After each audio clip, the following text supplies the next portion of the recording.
Hello friends, आपका हमारे YouTube channel पर हार्दिक स्वागत है। आज हम लोग डिस्कस करेंगे अभिवृद्धि एवं विकास, जो कि परीक्षा की दृष्टि से काफ़ी महत्वपूर्ण है। अगर आपने अभी तक हमारा चैनल सब्सक्राइब नहीं किया है तो प्लीज़ सब्सक्राइब कर लें। आइए बिना देरी किए हुए स्टार्ट करते हैं विकास।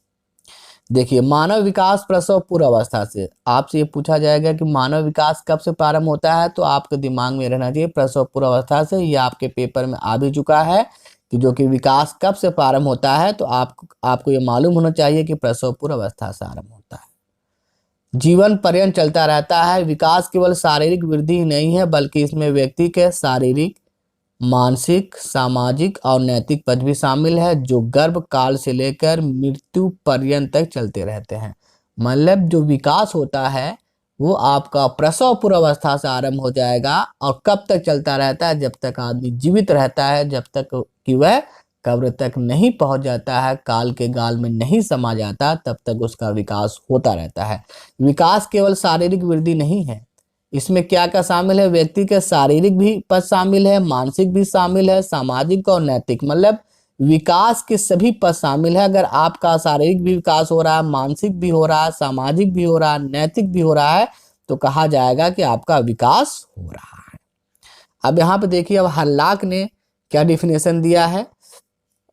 हल्लाक हल्लाक के अनुसार आइए देखते हैं। हल्लाक: विकास के परिणाम स्वरूप व्यक्ति में नवीन विशेषताएं और नवीन योग्यताएं प्रकट होती है। अगर आप में नवीन योग्यताएं प्रकट हो रही हैं, नवीन विशेषताएं प्रकट हो रही हैं, तो वो क्या है? वो एक विकास है। ये हल्लाक का कहना है। फ्रैंक का क्या कहना है? फ्रैंक का क्या कहना है? समय की दृष्टि से व्यक्ति में जो परिवर्तन दृष्टिगत होता है वह विकास होता है। मतलब जो समय की दृष्टि से जो परिवर्तन व्यक्ति को दिखाई दे रहा है वह विकास है। यह किसका कहना है? यह आपका फ्रैंक का कहना है। स्किनर का क्या कहना है? विकास एक सतत और धीमी प्रक्रिया है। विकास मतलब हमेशा होता रहता है, एक एक कॉन्टिन्यूअस प्रोसेस है, और ये एक धीमा धीमा होता है। ये अचानक होने वाली प्रक्रिया नहीं है, ये एक धीमी प्रक्रिया है। आइए देख लेते हैं ड्रेवर के शब्दों में विकास क्या है।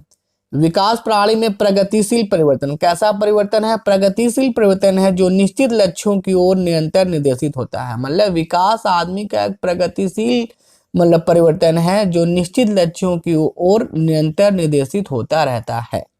ये किसका कहना है? डेवर का।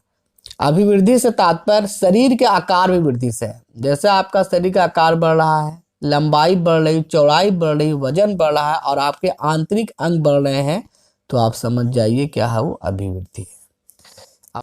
आइए फ्रैंक के शब्दों में समझ लेते हैं अभिवृद्धि क्या है।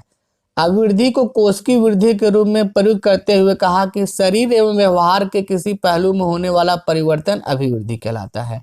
हमारा शरीर जो क्या होता है? कोशिकाओं से मिलकर बना होता है, इसलिए इन्होंने कहा कि जो अभिवृद्धि है वो कोशिकीय वृद्धि है। आइए अब मोस्ट इंपॉर्टेंट पार्ट देख लेते हैं, अभिवृद्धि में विकास में क्या क्या आपके अंतर है।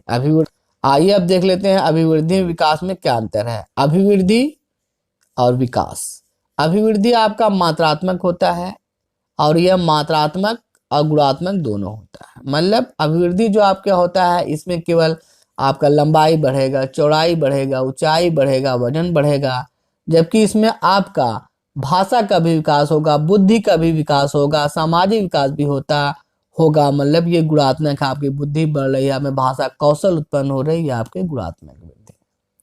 अभिवृद्धि वह होती है क्या होती है? वाह होती है, जबकि विकास क्या होता है? आपका आंतरिक होता है। आइए अगला पॉइंट देख लेते हैं। अभिवृद्धि आपका क्या होता है? शारीरिक होता है और इसमें विकास के सभी पद शामिल होते हैं। मतलब अभिवृद्धि मतलब केवल शरीर के आकार में बढ़ना, वजन में बढ़ना, भार में बढ़ना, लंबाई बढ़ना, चौड़ाई बढ़ना, ये आपकी अभिवृद्धि में चला जाएगा। देखिए विकास में आपकी बुद्धिक बढ़ना, भाषा का बढ़ना, सामाजिक विकास, नैतिक पक्ष सभी शामिल होते हैं। अभिवृद्धि मापनी होता है, विकास मापनी नहीं। अभिवृद्धि को आप माप सकते हैं, लंबाई कितना है, चौड़ाई कितना है, कितना वजन बढ़ा, जबकि आप विकास को माप नहीं सकते हैं। इसका क्षेत्र सीमित होता है। अभिवृद्धि का क्षेत्र जो आपका है सीमित होता है, जबकि विकास आपका एक व्यापक शब्द है। एक निश्चित आयु के बाद रुक जाती है। आपका जो अभिवृद्धि है वो कुछ समय तक चलती है और एक निश्चित आयु के बाद रुक जाती है, जबकि विकास आपका जीवन पर्यंत चलने वाली प्रक्रिया है। आपका जो विकास होगा वो प्रसव पूर्व अवस्था से प्रारंभ हो जाएगा आपका विकास, और जब तक आप कब्र के मुंह में कब्र तक नहीं पहुंच जाएंगे तब तक आपका विकास होता जाएगा। जबकि अभिवृद्धि एक निश्चित आयु के बाद रुक जाती है, जबकि आपका ये प्रसव पूर्व अवस्था से प्रारंभ होकर मृत्यु तक आपकी विकास चलती रहती है। आइए अब विकास के प्रमुख सिद्धांत देख लेते हैं। पहला सिद्धांत आपका है निरंतरता का सिद्धांत। पहला सिद्धांत आपका क्या है? निरंतरता का सिद्धांत। इस सिद्धांत के अनुसार विकास एक निरंतर चलने वाली प्रक्रिया है जो मां के गर्भ से आरंभ होकर जीवन पर्यंत चलती रहती है। मतलब विकास प्रसव पूर्व अवस्था से प्रारंभ होकर तब तक चलती रहती है जब तक कि आपके काल के गाल में समा न जाए। आप जब तक जीवित रहेंगे तब तक आपका विकास होता रहेगा। यह निरंतरता का सिद्धांत। दूसरा आपका है समान प्रतिमान का सिद्धांत। मतलब एक ही जाति के सभी प्राणियों का विकास एक समान प्रतिमान से होता है। जैसे विश्व के किसी भी कोने में जैसे मानव जाति है, सभी का विकास कैसे होगा? सिर से पैर की ओर होगा। एक निश्चित प्रतिमान की ओर उनका विकास होता है। कैसा विकास होता है? सिर से पैर की ओर। विश्व के किसी भी कोने में अगर आदमी रह रहा है तो जो पैदा होगा उसके बाद गर्भावस्था से लेकर जब तक मतलब उसका विकास होता है, पहले गर्भावस्था या जन्म के बाद विकास का क्रम सिर से पैर की ओर होता है। जब वह व्यक्ति पैदा हो जाएगा तो उसका विकास का क्रम सिर से पैर की ओर होगा, चाहे वह देश के किसी भी कोने में पैदा हुआ हो। मतलब बालकों का जो विकास होगा गर्भावस्था या जन्म के बाद विकास का क्रम सिर से पैर की ओर होता है। यही समान प्रतिमान का सिद्धांत है। आइए अगला सिद्धांत देखते हैं। विकास सामान्य से विशिष्ट की ओर होता है। विकास कैसे होता है? सामान्य से विशिष्ट की ओर होता है। पहले बालक सामान्य क्रिया करता है, उसके पश्चात विशेष क्रिया करता है।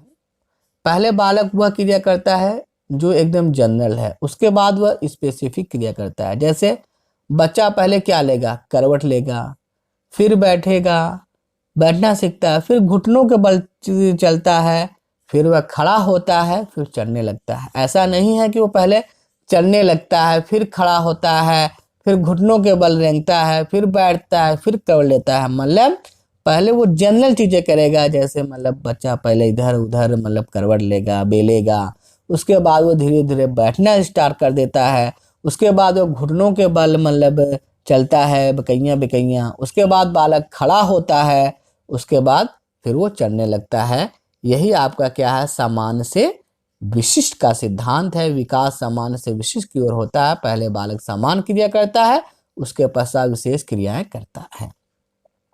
जैसे बालक सभी को पहले पापा पापा कहने लगता है, अब्बा अब्बा कहने लगता है, मगर बाद में सिर्फ अपने अब्बा को ही अब्बा कहता है, सबको नहीं कहता है। तो इस वजह से जो आपका विकास होता है सामान्य से विशिष्ट की ओर होता है। अब व्यक्तिगतता का सिद्धांत। इस नियम के अनुसार विकास की गति सभी व्यक्तियों में एक समान नहीं होती, या भिन्न भिन्न व्यक्तियों में भिन्न भिन्न होती है। जैसे आपके दो लड़के हैं, उन दोनों का विकास एक समान पैटर्न से नहीं होगा। आपका कोई बालक जल्दी घुटनों के बल चलने लगेगा, कोई जल्दी खड़ा होने लगेगा, कोई जल्दी बोलने लगेगा। हो सकता है आपका दूसरा जो बालक है वो देर से घुटनों के बल चले, देर से खड़ा हो, और उसमें बोलने की क्षमता भी देर से ही विकसित हो, क्योंकि सभी व्यक्तियों का विकास भिन्न भिन्न गति से होता है। संसार में जितने भी लोग हैं सबके विकास की गति दर एक जैसी नहीं होती है। यही आपका व्यक्तिगतता का सिद्धांत है। अगला आपका क्या है? अगला आपका जो सिद्धांत है वंशानुक्रम और वातावरण की अंतःक्रिया का सिद्धांत। मानव का विकास वंशानुक्रम वातावरण की अंतःक्रिया का होता है। और विकास बराबर वंशानुक्रम गुणे वातावरण होता है। मतलब आपको जो गुण अपने माता पिता से मिले हैं और जो वातावरण से आपने जो कुछ सीखा है, उनका अगर मल्टीप्लाई कर दिया जाता है तो उसी को कहते हैं विकास। विकास बराबर होता है वंशानुक्रम गुणे वातावरण। आप अपने दिमाग में फिट कर लीजिए कि मानव विकास वंशानुक्रम वातावरण की अंतःक्रिया का होता है। विकास बराबर होता है वंशानुक्रम गुणे वातावरण। आपको अपने माता पिता से, अपने पूर्वज से जो गुण मिले हैं और आपने वातावरण से जो गुण अक्वायर किया है, जो मतलब योग्यता मतलब हासिल की है, उनका मतलब प्रोडक्ट ही क्या है, विकास। आइए अगला सिद्धांत देख लेते हैं, एकीकरण का सिद्धांत। अगला आपका सिद्धांत क्या है, एकीकरण का सिद्धांत। विकास की प्रक्रिया एकीकरण के सिद्धांत के अनुसार होती है। मतलब पहले बालक अपने संपूर्ण अंग को चलाता है, फिर अंगों के भागों को चलाना सीखता है, इसके बाद वह उनमें एकीकरण करना सीख लेता है। पहले बालक अपने संपूर्ण हाथ को चलाएगा, उसके बाद अंगुलियों को चलाएगा, फिर वह हाथ और अंगुलियों में क्या करेगा, उन्हें एकीकरण कर लेगा। पहले संपूर्ण अंग को चलाया, पहले संपूर्ण अंग को, पहले आपका बालक जो संपूर्ण अंग को, फिर अंगों के भागों को चलाना सीखता है, इसके बाद वह उनमें एकीकरण करना सीख जाता है।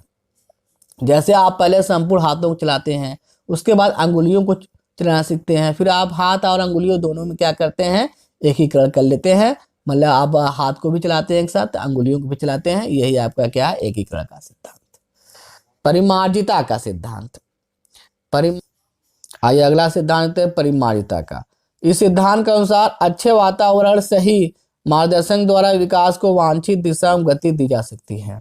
अगर किसी को अच्छा वातावरण मिले, सही मार्गदर्शन मिले, तो उसका विकास को बदला जा सकता है। जैसे एक इस्लाम बस्ती में रहने वाले बालक को अगर सही वातावरण दे दिया जाए, सही मार्गदर्शन दे दिया जाए, तो उसके विकास को एक वांछित दिशा में गति दी जा सकती है। अगला सिद्धांत आइए देखते हैं, परस्पर संबंध का सिद्धांत। विकास के सभी पक्ष, शारीरिक हो चाहे मानसिक हो, चाहे सामाजिक हो, नैतिक हो, संवेगात्मक हो आदि, एक दूसरे से परस्पर संबंधित है। अगर किसी बालक का शारीरिक विकास सही ढंग से नहीं हो पाया है, तो उसका मानसिक विकास भी सही ढंग से नहीं होगा, सामाजिक विकास भी नहीं सही ढंग से होगा, नैतिक विकास भी सही ढंग से नहीं होगा। अगर बालक का शारीरिक विकास सही ढंग से नहीं हो पाया है, तो उसका मानसिक विकास भी सही ढंग से नहीं होगा, सामाजिक विकास भी सही ढंग से नहीं होगा, नैतिक विकास भी सही ढंग से नहीं होगा, संवेगात्मक विकास भी सही ढंग से नहीं हो पाएगा। अगर बालक के किसी एक पक्ष का विकास सही ढंग से नहीं होगा, तो अगला पक्ष का भी विकास सही ढंग से नहीं हो पाएगा। यही आपका परस्पर संबंध का सिद्धांत है। आइए अगला विकास का सिद्धांत देखते हैं, जो कि विकास का एक निश्चित क्रम होता है। मनुष्य का शारीरिक विकास निश्चित क्रम से होता है। इसमें मुख्य है मस्तका दोमुखी विकास क्रम या सिफेलोकार्डल, जो सिर से पैर की होता है। इसे समीप से दूर का विकास का सिद्धांत भी कहते हैं। पहला आपका जो आ जाएगा क्या है, वो मस्तका दोमुखी विकास क्रम, मतलब सिफेलोकार्डल इसको कहते हैं। आप ये याद कर लीजिए, सिफेलोकार्डल। सिफेलोकार्डल जो आपका होगा, कहाँ से होगा, सिर से पैर की ओर। आपसे पूछा जाएगा सिफेलोकार्डल, तो सिफेलोकार्डल में जो विकास होता है वो कहाँ से होता है, सिर से पैर की ओर, आप याद कर लीजिए। दूसरा आपका होता है निकट दूर विकास क्रम। इसको क्या कहते हैं, इसको कहते हैं प्रॉक्सिमोडिस्टल। ये आपको याद होना चाहिए, प्रॉक्सिमोडिस्टल। ये आपको प्रॉक्सिमोडिस्टल याद होना चाहिए। प्रॉक्सिमोडिस्टल माने विकास पहले केंद्र से प्रारंभ होता है, उसके पश्चात दूर भागों में होता है। और पहला आपका क्या है, सिफेलोकार्डल, मतलब सिर से पैर की ओर, मतलब मस्तकाधोमुखी विकास क्रम, इसको अंग्रेजी में कहते हैं सिफेलोकार्डल। ये आपको याद होना चाहिए, सिफेलोकार्डल। मस्तकाधोमुखी विकास क्रम, इसको इंग्लिश में कहते हैं सिफेलोकार्डल। ये सिर से पैर की ओर होता है। दूसरा आपका होता है निकट दूर विकास क्रम, मतलब प्रॉक्सिमोडिस्टल। ये आपको याद होना चाहिए। विकास पहले केंद्र से प्रारंभ होता है, उसके पश्चात दूर के भागों में होता है। ये बहुत मोस्ट इंपॉर्टेंट है, ये कई परीक्षाओं में आ चुका है कि सिफेलोकार्डल किसे कहते हैं, तो सिर से पैर की ओर होने वाले विकास को क्या कहते हैं। और निकट दूर विकास क्रम, मतलब पहले केंद्र से प्रारंभ होकर उसके पश्चात दूर के भागों में होता है, उसको क्या कहते हैं, प्रॉक्सिमोडिस्टल। आइए देखते हैं विकास की भविष्यवाणी की जा सकती है। ये अगला सिद्धांत है, ये विकास की भविष्यवाणी की जा सकती है। किसी बालक के वर्तमान की मानसिक, सामाजिक, नैतिक, संवेगात्मक और शारीरिक विकास के सहारे उसके आगे के विकास के बारे में भविष्यवाणी की जा सकती है। अगर किसी बालक का आप देख रहे हैं कि इस समय जो शारीरिक विकास हो रहा है, मानसिक विकास हो रहा है, सामाजिक विकास हो रहा है, तो उसके आगे ये प्रिडिक्ट कर सकते हैं कि इसके आगे चलकर इसका विकास कैसा होगा। इसीलिए कहा आपका जो सिद्धांत है, विकास की भविष्यवाणी की जा सकती है। किसी बालक के वर्तमान की मानसिक, सामाजिक, नैतिक, संवेगात्मक और शारीरिक विकास के सहारे उसके आगे के विकास के बारे में भविष्यवाणी की जा सकती है। अगर किसी बालक का जो वर्तमान का मानसिक है, सामाजिक है, नैतिक है, संवेगात्मक और शारीरिक विकास है, उसको देखते हुए भविष्यवाणी कर सकते हैं कि उसके आगे का विकास कैसा होगा। यही विकास की भविष्यवाणी का सिद्धांत है। समन्वय का सिद्धांत, विकास के लिए शरीर के सभी अंगों का समन्वय होना जरूरी है। अगर विकास होना है तो आपके सभी अंगों का समन्वय होगा, तभी तो आपका विकास होगा। आइए अगला आपका सिद्धांत देख लेते हैं, जो आपका है वृद्धि एवं विकास की गति की दर एक सी नहीं होती है। देखिए, हर व्यक्ति में जो वृद्धि और विकास गति होती है एक जैसी नहीं होती है। हर स्टेज में वो एक जैसा नहीं होता है। जैसे हम जब एक शैशवावस्था में होते हैं, मतलब जन्म से, मतलब आपका मतलब 4-5 साल तक जो अवधि होती है, 5 साल तक मान लीजिए, वहाँ पे हमारा विकास बहुत तीव्र गति से होता है। उसके बाद जब हम बाल्यावस्था में आते हैं तो हमारा विकास रुक जाता है। उसके बाद जब हम किशोरावस्था में प्रवेश करते हैं तो पुनः हमारा विकास तीव्र गति से होने लगता है। मतलब वृद्धि और विकास की गति हमेशा एक जैसी नहीं रहती। शैशवावस्था में आपका तेज रहेगा, बाल्यावस्था में आपका रुक जाएगा, और उसके बाद आपका किशोरावस्था में फिर से तेज चलने लगता है। इस प्रकार कह सकते हैं कि वृद्धि और विकास की दर हमेशा एक जैसी नहीं रहती। आइए अब देख लेते हैं विकास की अवस्थाएं कौन कौन सी हैं। यह वह है जब तक आपका जन्म नहीं होता है। यह आपका क्या है, 9 माह 10 दिन। मतलब गर्भाधान अवस्था कितने दिन का होता है, 280 दिन का। यह आपने दिमाग में फिट कर लीजिए, यह आपसे एग्जाम में पूछा जा सका है। मनुष्य के गर्भाधान की जो अवस्था है वो क्या है, मतलब गर्भाधान से जन्म तक, मतलब 9 माह 10 दिन, टोटल 280 दिन होते हैं। यह आपका पेपर में आ चुका है, इसलिए गर्भाधान अवस्था 280 दिन याद कर लीजिए। शैशवावस्था जन्म से 6 वर्ष या 5 वर्ष माना जाता है। बाल्यावस्था 6 से 12 वर्ष माना जाता है। आइए किशोरावस्था देख लेते हैं, ये 12 से 18 वर्ष माना जाता है। प्रौढ़ावस्था जो आपका 18 वर्ष के बाद की जो अवस्था होती है वो प्रौढ़ावस्था में। अब विकास के कितने पक्ष हैं इसको आप देख लीजिए। पहला आपका शारीरिक विकास, फिर मानसिक विकास, फिर सामाजिक विकास, संवेगात्मक विकास, फिर नैतिक विकास। ये आपके विकास के 5 पक्ष हैं, 1 2 3 4 5। यहाँ पर आप समझ लीजिए विकास के पक्ष कितने होते हैं। यहाँ पर आपका विकास के मतलब यहाँ पे कुल 5 पक्ष को बताया गया है। पहला आपका शारीरिक विकास है, दूसरा आपका मानसिक विकास है, तीसरा आपका सामाजिक विकास है, फिर आपका संवेगात्मक विकास है, फिर आपका नैतिक विकास है। अब यहाँ पर आप देख लीजिए विकास को प्रभावित कौन कौन करते हैं। विकास को प्रभावित करने वाले कारक वातावरण है पहला, फिर वंशानुक्रम, फिर आपका आहार, फिर आपका रोग, फिर अंतःस्रावी ग्रंथि। आपसे इससे पूछा जाए क्वेश्चन, विकास को प्रभावित करने वाले कारक कौन कौन से नहीं है। वातावरण, अगर आपको अच्छा वातावरण मिलेगा, अच्छा माहौल मिलेगा तो आपका विकास अच्छा होगा। वंशानुक्रम, आपको अपने माता पिता से जो गुण मिलता है उसी के अनुसार आपका विकास काफ़ी हद तक निर्भर करता है। आहार, अगर आपको उचित आहार मिलेगा, उचित भोजन मिलेगा तो आपका विकास अच्छा होगा।